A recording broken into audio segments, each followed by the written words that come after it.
Oke, kita lanjutkan. Nomor 4 tadi sudah, nomor 5 sekarang. Hots lagi. Perhatikan grafik jumlah pestisida ppm yang terakumulasi di dalam tubuh 5 populasi berikut.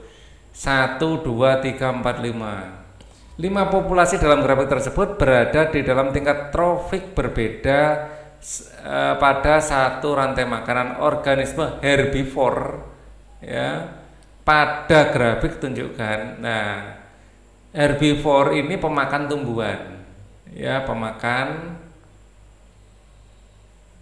tumbuhan.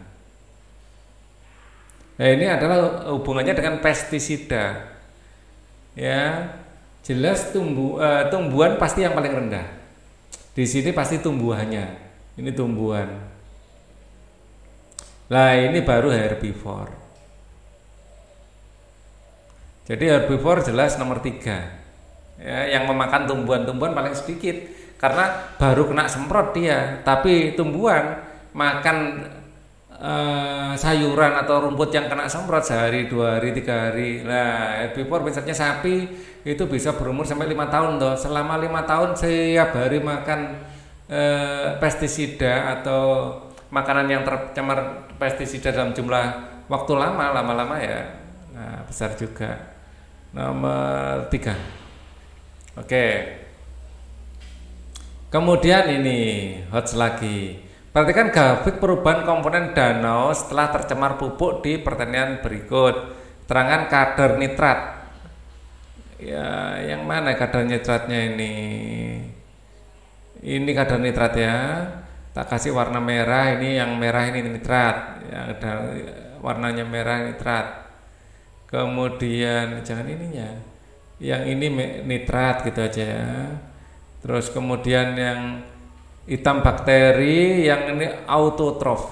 Nah, apa itu autotrof? Nah, di sini autotrof. Autotrof adalah kayak tumbuhan. Kayak autotrof ini adalah makhluk hidup yang bisa berfotosintesis, ya. Makhluk hidup yang bisa berfotosintesis. Nah, di sini ada bakteri. Oke. Saat kadar nitrat naik, ya, kemudian air menjadi subur. Karena air subur, maka organisme autotrof naik. Ya. Karena organisme autotrof naik, ya yang makan juga ikut naik. Banyak makanan. Tak kasih warna ungu misalnya. Sini ungu ya. Ini juga ikut berlahan naik karena makanannya banyak. Ya. Saat turun semua ya secara berlahan turun. Seperti itu pada intinya. Coba kita lihat ini. Pertanyaan yang sesuai grafik, pernyataan ya, pernyataan yang sesuai grafik. Pertumbuhan alga tertinggi pada waktu nomor 2. Alga ini jelas ini ya, berfotosintesis contohnya alga. Yang tertinggi pada nomor 2 bukan. Jelas bukan. Jumlah bakteri tertinggi terjadi pada waktu yang diberi nomor 3. Waktu 1, 2, 3 bakteri paling tinggi bukan juga. Kadar oksigen terendah berada pada waktu yang diberi nomor 4. Oksigen terendah betul saat bakteri tinggi. Ini kan bakteri tinggi, oksigen langsung ngedrop. Kenapa? Bakteri butuh oksigen.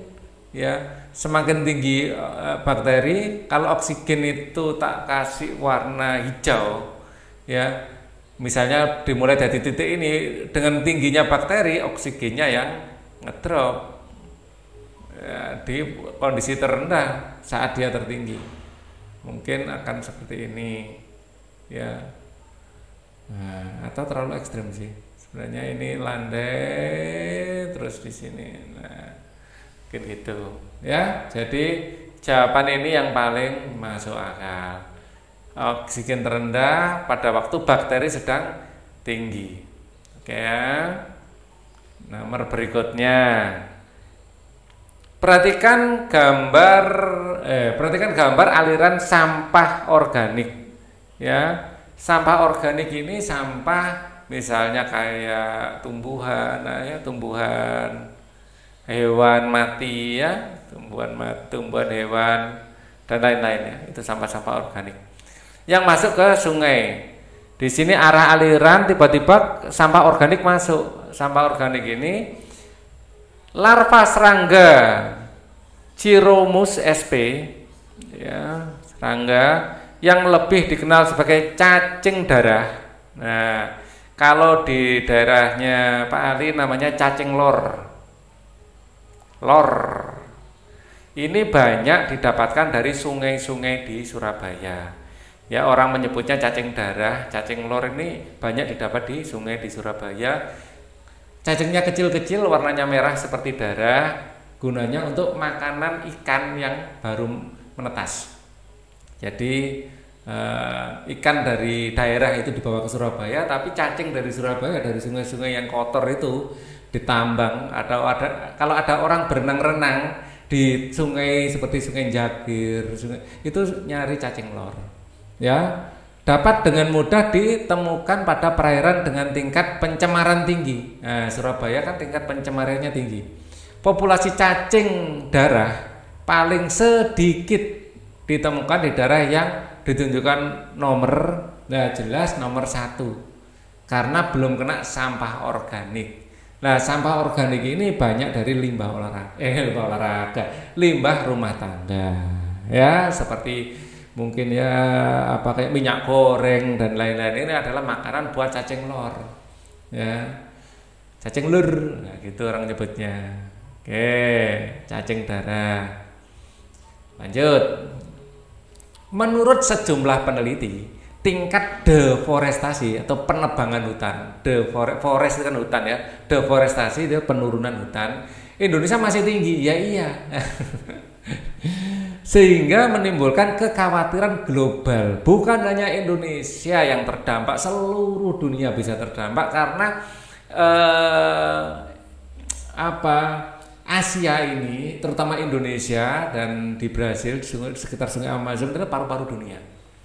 Ya, kalau kita lihat globe, ya, Google Earth gitu, daerah yang hijau di dunia ini tidak banyak, dan jelas Indonesia keseluruhannya hijau. Dan ini adalah dampaknya besar kalau sampai rusak. Dampak deforestasi yang tepat adalah deforestasi, ya, hujan asam, banjir jelas, ya. Banjir jelas deforestasi, meningkatnya karbon dioksida di atmosfer jelas. Jadi dua ini pasti, ya. Tapi hujan asam ini konteksnya bukan deforestasi. Hujan asam ini, ya, itu karena pencemaran gas CO2, SO4. Nah, dari sini adalah industri yang berkontribusi. Ini dari industri carup asap industri, terus kayak asap kendaraan, ya, karena CO2 SO4, ya, ini banyak didapatkan dari pembakaran bahan bakar fosil. Nah, oke.